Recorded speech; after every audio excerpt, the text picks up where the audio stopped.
Hello again. The word that Eva was looking for was interoperability. Not a simple one.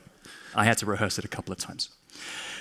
In the next 35 minutes, we're going to cover more about technology.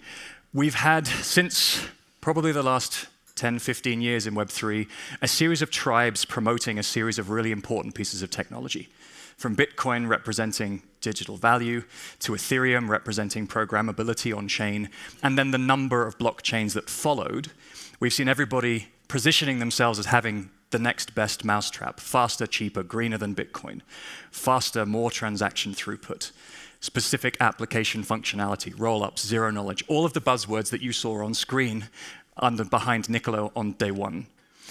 And that was the last few years of Web3 and crypto. Everybody's shouting about how their chain was better than everyone else's. But it seems like in the last maybe 12 months, maybe even shorter, we've started to see a little bit of coalescence of different chains and different technologies looking to work together. Bitcoin and layer 2s, Ethereum and layer 2s, zero knowledge and everything. We may just be at the era now where we're starting to see the different technologies looking to collaborate and to create a combined ecosystem of blockchains and crypto rather than trying to compete with each other for share and attention. Now, obviously, everybody needs builders, liquidity, applications to continue to progress. Right? There is a business model underneath blockchain ecosystems, but that doesn't mean that they cannot coexist. And I'm joined by three fabulous gentlemen who will have spent much of their careers looking at how to eke more out of blockchain and crypto technology and try to create interconnectivity and interoperability between different technologies. So for the next 35 minutes, we're going to give you a deep dive into where we actually are in reality with interoperability of technology.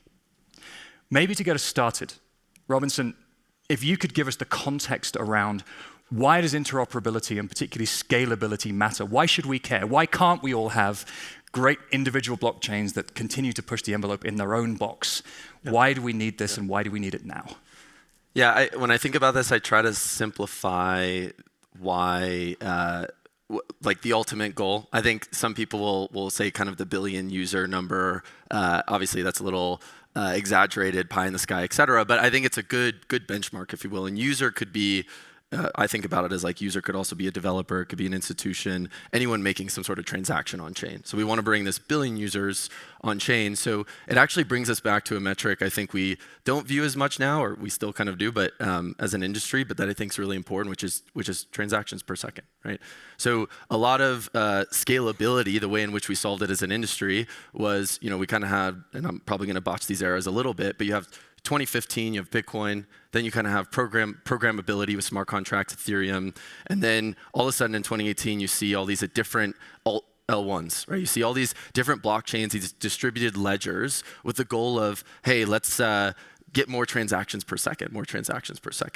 And if you think about it, you can do rough math, right? You have a billion users. Let's say we want, 100 transactions. I'll try to do this math real quick. 100 transactions per day for each of these users. So you have 100 billion transactions per day. You have 86,400 seconds per minute, right? And so you do the math back and forth. You probably get to something like, you need 1.1, 1.2, someone can keep me honest, million transactions per second to hit this like billion user goal.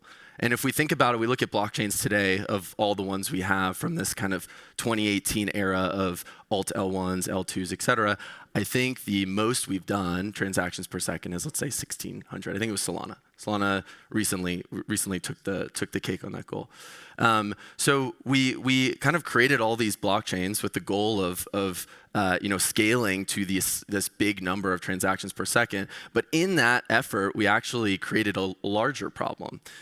We fragmented the user experience. We fragmented assets. Assets live in liquidity silos now. You have Ethereum mainnet. You have the L2s. Obviously, there's a lot of work being done to connect those. You have all these new alt L1s. You have Monad, Bearchain, Avalanche. You have Solana. So you have all these liquidity silos. You have all these developer silos, all these user silos.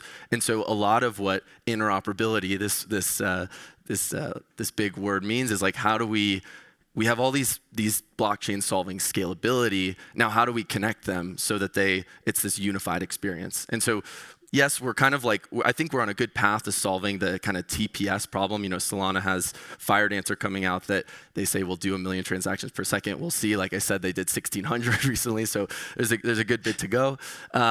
But you know, I think the main problem we have to focus on now, or at least what I've focused a lot on, is this fragmentation of assets across all these new chains. Got you. Probably a context build there, because you mentioned the concept of layer 2s there. Muneeb, I'm going to bring you in this one because you are building specifically a layer 2 in and around Bitcoin. Why L2s and what do they do for us? Yeah, I think my my background is mostly like distributed systems and old school internet. And if you look at like how the internet achieved scale, it was mostly in layers. So there are lower level layers like TCP/IP that basically like stop changing. Right? Because for things to mature and go to like billions of users, you can't be constantly like changing the game on them all the time, right? So maturity comes when protocols are basically like durable and people can sort of like trust them that they're going to be around, and that's sort of like what attracts me to Bitcoin. Like 10 years ago, it attracts me to Bitcoin even today, that we know that Bitcoin is going to be around. It's durable, it's simple, sort of like there. And I think when I look at scalability and like these types of problems, my mind goes to how do we use that as a base layer and then try to build on top. And in some ways, like it's interesting. I think Ethereum sort of like had this culture, still has this culture of experimentation and like pushing the envelope on a bunch of these things. And I think they experimented more, faster. So L2s actually emerged more in Ethereum than Bitcoin, right? Like they did all the early research. They sort of like, even on a funding perspective, they're like 80 plus, like I lose the count how many L2s there are. But now it's happening on the Bitcoin side, which is very exciting to me, right? Like it's like in some ways, Bitcoin actually needs L2s more than Ethereum because you can't program Bitcoin on the layer 1. It's slow, it's sort of clunky by design. Ethereum is actually pretty programmable, pretty fast, like if you think about it in the grand scheme of things. But even most of the scalability in Ethereum is going to come from L2s. They've sort of like decided that. And Bitcoin sort of needs it even more. But the interesting thing connecting this back is because Bitcoin is sort of like old and clunky, when you have this interconnection between chains, it's hard to connect the Bitcoin L1. But the L2s are new and with a modern stack, so you can connect the Bitcoin L2s to the rest of the world. Yep. So that's where like my work with stacks, a lot of people who are trying to integrate stacks, stacks is a tool to Bitcoin. They're interested in connecting to stacks because it connects them to the Bitcoin capital, to the Bitcoin security. And I think that's an interesting role that these L2s can play, especially on the Bitcoin side. I think the story is different for other chains. But on Bitcoin, I think they do serve a very special purpose. Got it. And let's go a level deeper on that one as well, because you mentioned connecting Bitcoin to the rest of the world sounds nice and abstract. Why are we doing it? What do we get to do now if other blockchains are connecting to Bitcoin? What does that unlock for us? Yeah, I think the way I think about this is, Bitcoin has sort of like started the industry and remains the #1 asset.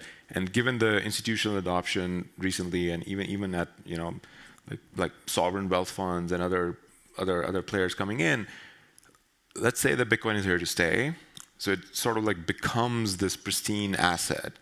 And Bitcoin dominance is like hovering over like 56%, 59%, depending on the day that you look at, like so many years after the industry. So if you sort of like, and maybe it's not a bad thing, right? Like because you don't want to be like a pension fund and updating your thesis on like which asset to hold. Like if Bitcoin sort of like becomes this thing, that this is the default sort of like, digital capital or money or what you want, then you can sort of like look at other assets and classify them. So you don't. It's like you need a solid foundation. You're like, okay, this is this. I understand it, and now I can do something else.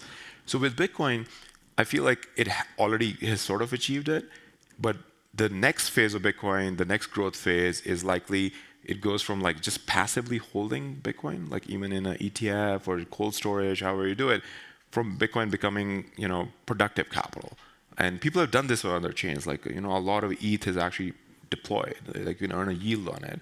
You can actually swap it in a decentralized way. You can do interesting things with it.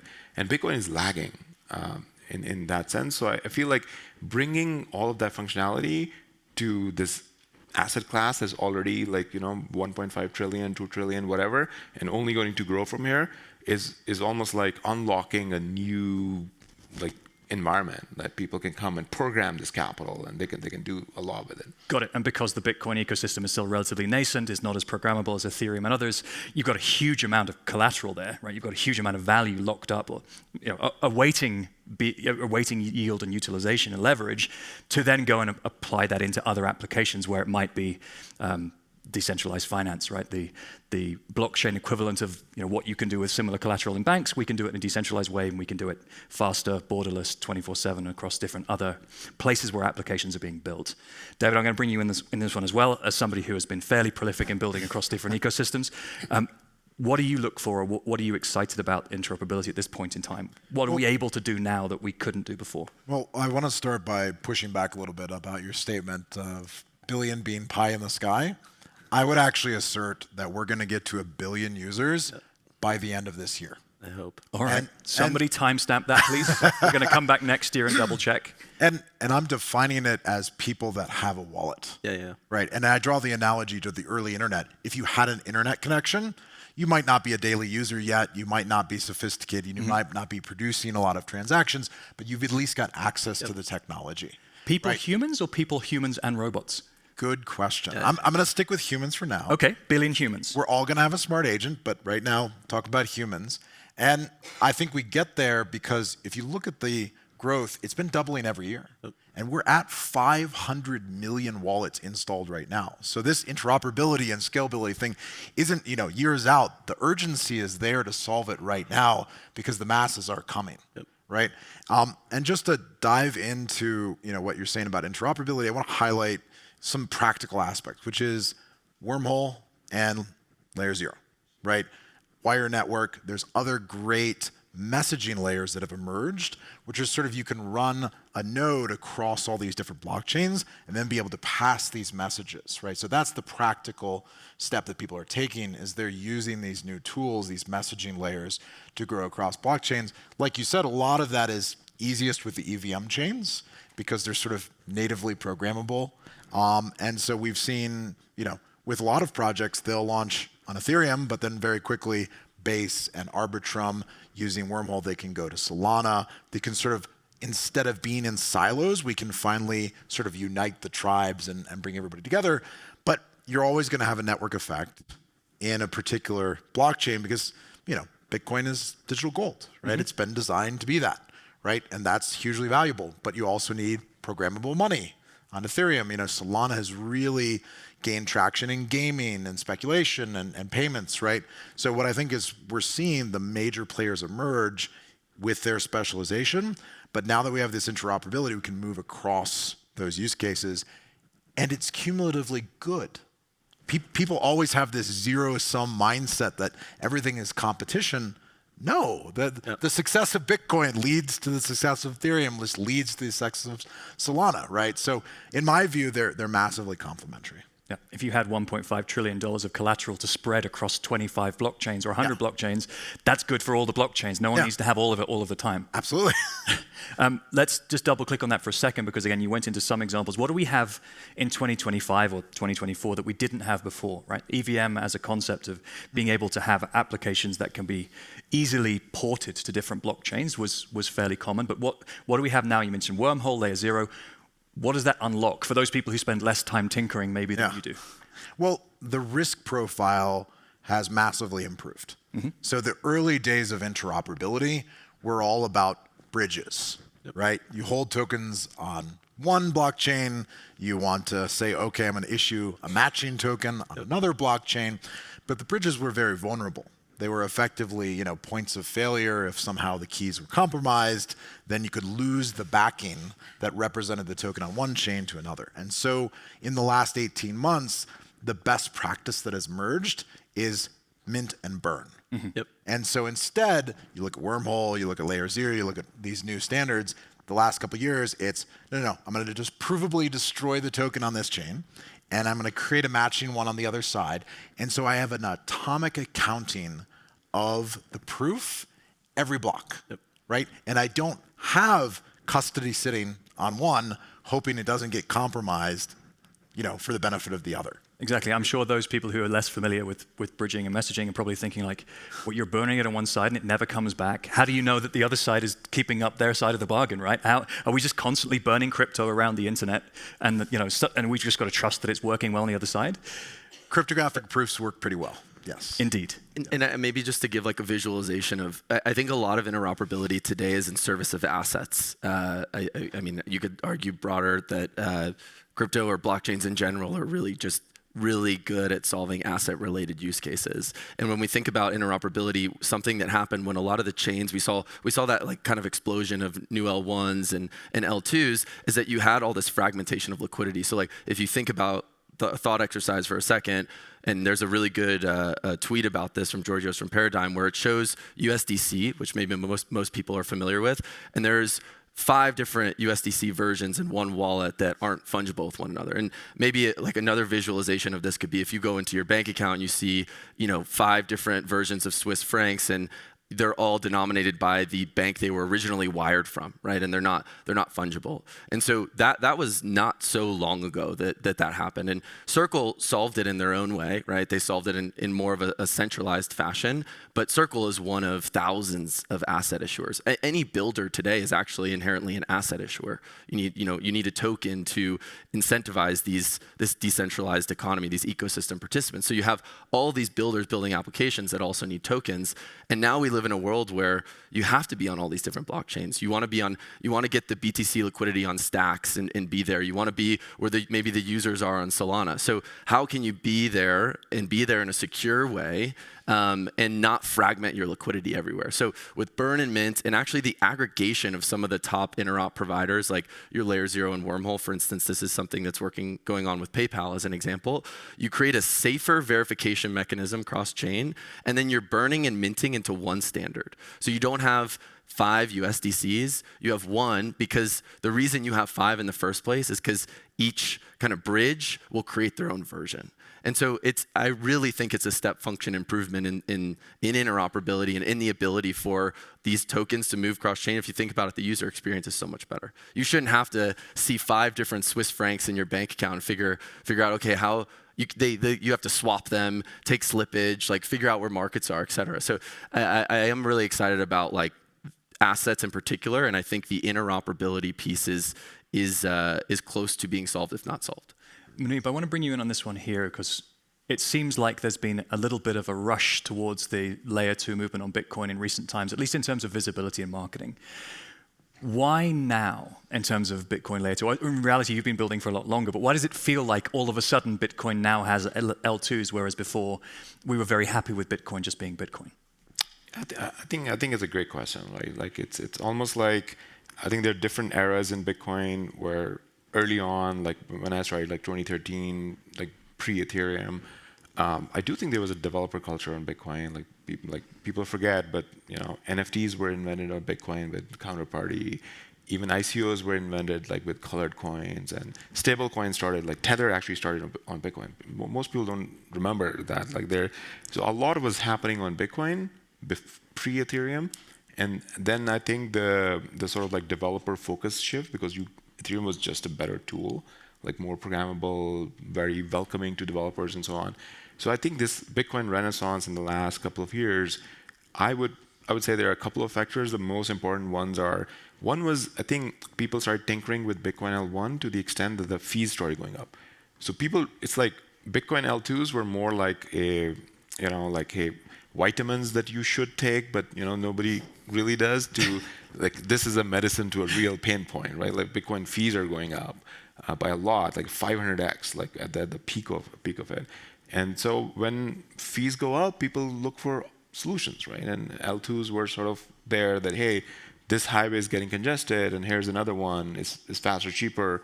Come and use it. And I think the other was thanks to like Stacks and some of the other projects, that people who were trying to actively recreate this like dev ecosystem. Mm-hmm. And I think we've been successful in doing that. And it's not just Stacks, like it's a lot of people in Ordinals and these other projects. And I do think like Bitcoin lacked that for a while, but it caught up. right? Like it's now you can have Bitcoin conferences where like there are developers who are excited about building, and I think that just to me personally like it feels great. Like otherwise I felt that there was a disconnect, right? The Bitcoin was becoming, if you go to Bitcoin conferences, they were becoming less and less technical. Like it's a high level, people just talking about like the 21 million cap and the sort of like economic aspects of it, but not really like getting their hands dirty and trying to like build something on top. And that changed in the last 2 years. Follow-up question on that. If we add programmability and layer 2s to Bitcoin, does that attract more interest to Bitcoin? If it's providing maybe comparable functionality from a developer perspective or from an application building perspective to Ethereum or Solana or Cardano or any of the others, do you feel that that's going to bring more to Bitcoin, or is it just going to make more of what's in Bitcoin today? No, I think it's the next phase of growth, right? It's the next phase of growth for Bitcoin. And the way that I would pitch this to the old school Bitcoin people who mostly care about the economic side and supply and demand. We'll do a show of hands if people want to self-identify as old school Bitcoin in the room. See where we get to. Oh, we've got one. Sorry, I didn't really want you to put up your hands, but thank you for doing so. Yeah. So I think, like, let's say I'm talking to Michael Saylor, right? Like, so my pitch to Michael Saylor for why you should care about Bitcoin L2s is, think of this as almost like a BlackRock ETF that like sucks in Bitcoin, like it's demand.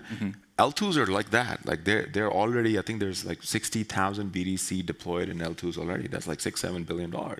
And the more L2s there are, the more successful they are. That's demand on BTC, because BTC is now getting pulled into this sort of like L2, which is sort of like, think of that as an ETF or whatever, right? And then it's deployed there, right? Like, so it's getting sucked out of the market. So one of my predictions, we're talking about predictions, is let's put like a 18-month timeline or 2-year timeline on this. I'd be extremely happy to see more BTC in the L2s than the ETFs hold. All right. So that's an interesting flippening, right? Because instead of Bitcoin being passive in a financial instrument, it's actually deployed on a programmable technical layer, and developers can access it, and they can do interesting things with it. They can give people yield. They can do whatever they want. So that demand on BTC, a lot of Bitcoin holders like that, right? So that's where I think it started clicking for them, that okay, my Bitcoin becomes more valuable if more developers are actually building L2s. Very interesting. Really like that. And we'll check back, we'll timestamp that, we'll come back next year to see whether we've reached the ETF flippening at that point in time. But that's a really interesting one to track. Let's not pretend that everything's fully rosy in the garden, that everything's really easy to compose and is interoperable and everything's flowing everywhere. It's nice to see that the founders are talking to each other on Twitter and they're all being very nice and inviting each other to each other's spaces. But technically, we've still got some way to go, right? So what do we think is still outstanding? What are the areas that you guys would like to see developed next in terms of further progressing the ability to compose, build, message, have smart contracts, call each other across chain? David, what's missing for you? Well, we've talked about moving assets and moving tokens. What we haven't talked about, and sort of needs the most work, is moving information, right? Moving data. That's where the pain point is now, is you have a contract on Ethereum, somebody takes an action on Base. Well, the contract on Ethereum doesn't know what happened on Base because they don't share state, right? So there's a lot of proposals right now to sort of improve the way that you can coordinate that data across chains. Of course, there's Chainlink and others that have been sort of pioneers in that, but that's still a big pain point. And so, it's moving beyond sort of the basics of, all right, we've secured the token, we've secured the assets, we have mint and burn, but now how do I get all the information about these contracts and these actions across chain? And I think that's going to be sort of really the story of the next year or so, but that will unlock not just the liquidity, but the interoperability in the sense of using the smart contracts across chains. And by smart contracts, we go a level, we talk about applications, right? We've got applications that may be finance related, identity related, privacy related, and you're seeing applications on Ethereum being called by applications on Solana, or applications that make use of Bitcoin being called by applications in Ethereum. Broadly, that sort of domain. Yeah, that is the sort of the holy grail. Is if I could do something on Bitcoin, and I know it happens over here, really one of the few examples I could point to today is something like Thorchain, right? And they've done some of the pioneering work to run all of the different nodes and be able to interoperability. As far as I know, they're the first decentralized DEX that works cross-chain. not just in EVM land, but in Bitcoin and in all these other assets. I need to be louder about what we're building because I think information sharing across chains is actually, and I'll give a few examples. So Pith, you said Chainlink, great example. Pith, I think, has been over the past few years really eating market share from Chainlink. The way in which Pith works, and it's an oracle similar to Chainlink, is that they actually have a fork of Solana called PithNet.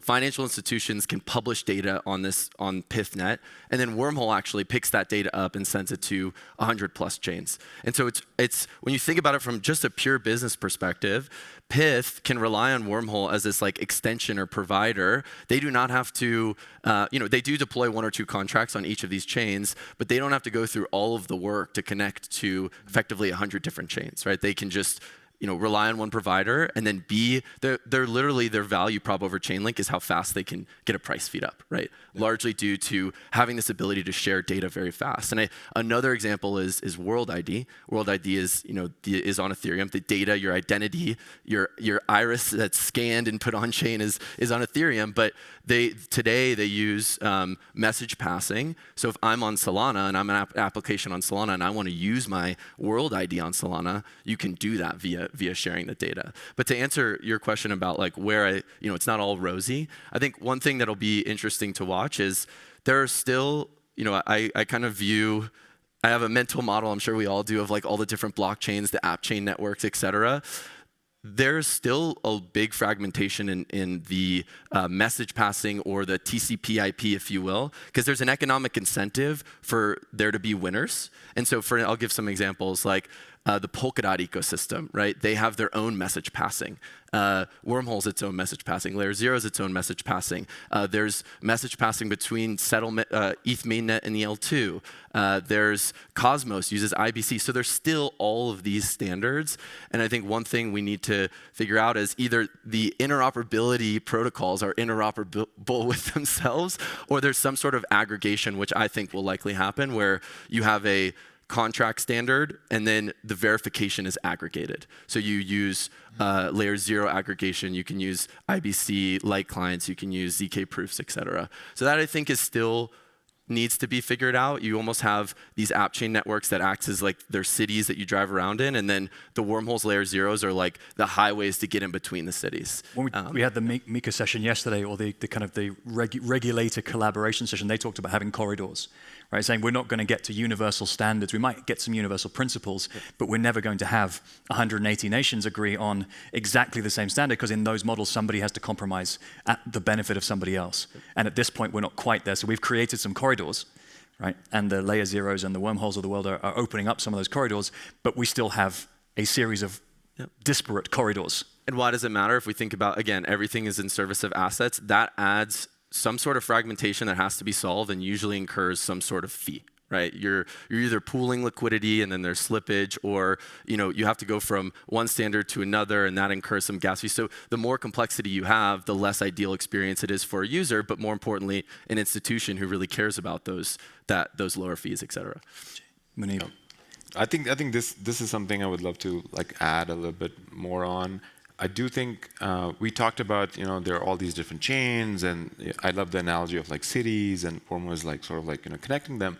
But I feel like where we are right now is still like we are exploring, right? So new experiments are happening. So the market, the design space of ideas is still expanding, right? Like people are still trying new types of languages and VMs and designs, but it's not going to happen forever, right? Like you look at any technology that matures, goes through this phase, tons of experimentation. At some point, like consolidation starts to happen. I don't think we have started consolidating yet, but I can see that how consolidation might happen, right? So that's why, if you're an investor, if you're a developer is really investing with their time, right? Like where they're going with their attention. So people have to think about these things that, hey, I'm building in this ecosystem.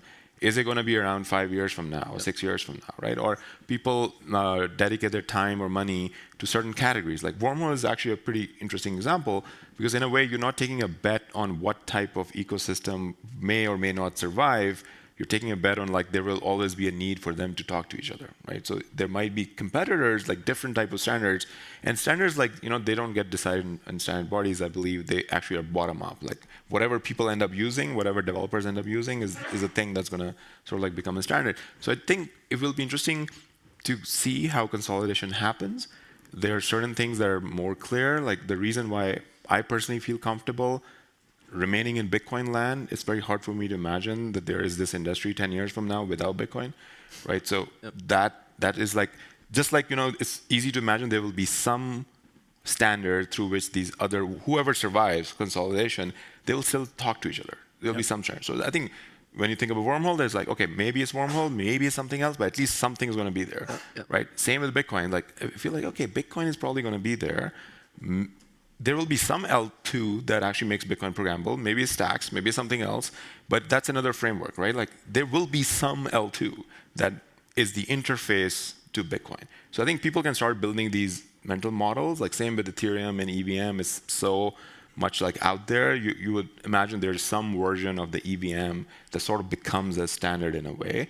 The rest of the industry, like, it's still maturing, right? So as I said, as an investor, as a developer, you come up with these base level frameworks, and then that's how you divide your money or attention or like where you think the industry is going. All right. I would probably suggest that the Solana folks and the Ethereum folks and the Avalanche folks and the Polkadot folks probably also think, I can't see a world without all of our chains in 10 years also. But I feel you. And with Bitcoin, I think it is always a special case. This is the Make-A-Wish section of the show, where you guys get to ask for one thing in 2025 that will help further advance, let's say, interoperability, but let's above and beyond that talk about broader adoption of blockchain, decentralized technologies. David, what's your one thing you'd like to see advance or change or improve this year that will help us? Well, one thing I think is critically important is in all the abstraction, not to lose self-custody. Yep. Right? The entire basis of the industry exists and will be valuable as long as self-custody exists, right? Or digital ownership, as Pascal called it yesterday. Yes. Because self-custody sounds very scary. Yes, digital self-ownership. Ooh, I like that rebranding. Yeah. Digital ownership. Okay. Digital ownership. So having personal ownership, holding my key, not your keys, not your coins. So I think keeping to that as we build these abstraction layers is very important. It takes a little bit of extra effort, but it's very much the value. All right. That's one. Robertson? I would say, so I think for those, a lot of people in this room have been around for a very long time within the crypto space. I think there's like a bit of a meme around like the institutions, as a lot of people in crypto will call them, they're coming, they're coming, they're coming. I don't think a lot of the systems have been mature for the previous times in which we've said that. I remember it was kind of like in 2020, it was a very big theme, they're coming. And when you look under the hood, it's a lot of proof of concepts, which are great, right? You have to have these proof of concepts. But I think we are now at a point where, and I'll give an example, where we're ready to graduate from proof of concept. And so what I would like to see, and what I think we'll see, is a lot of tokenization, right? Institutions coming on chain via tokenization. I think a good example, and Carlos is here, is Securitize. Assets, institutional assets coming on chain. The tech is much more secure, it's much more mature, and then those, just keeping in theme with interoperability, those assets moving cross-chain. For instance, BIDL does this today, right? So we have this kind of one of the leaders in the institutional space coming on chain, and I hope and I think we will see others follow. Nice. Muneeb, what's your one wish? One wish, I feel like it's already sort of like partly coming true, but if you look at the last like 4 years, a lot of innovation in tech still comes from the US. In the US, like every major project or company was literally in a lawsuit with the regulators, right?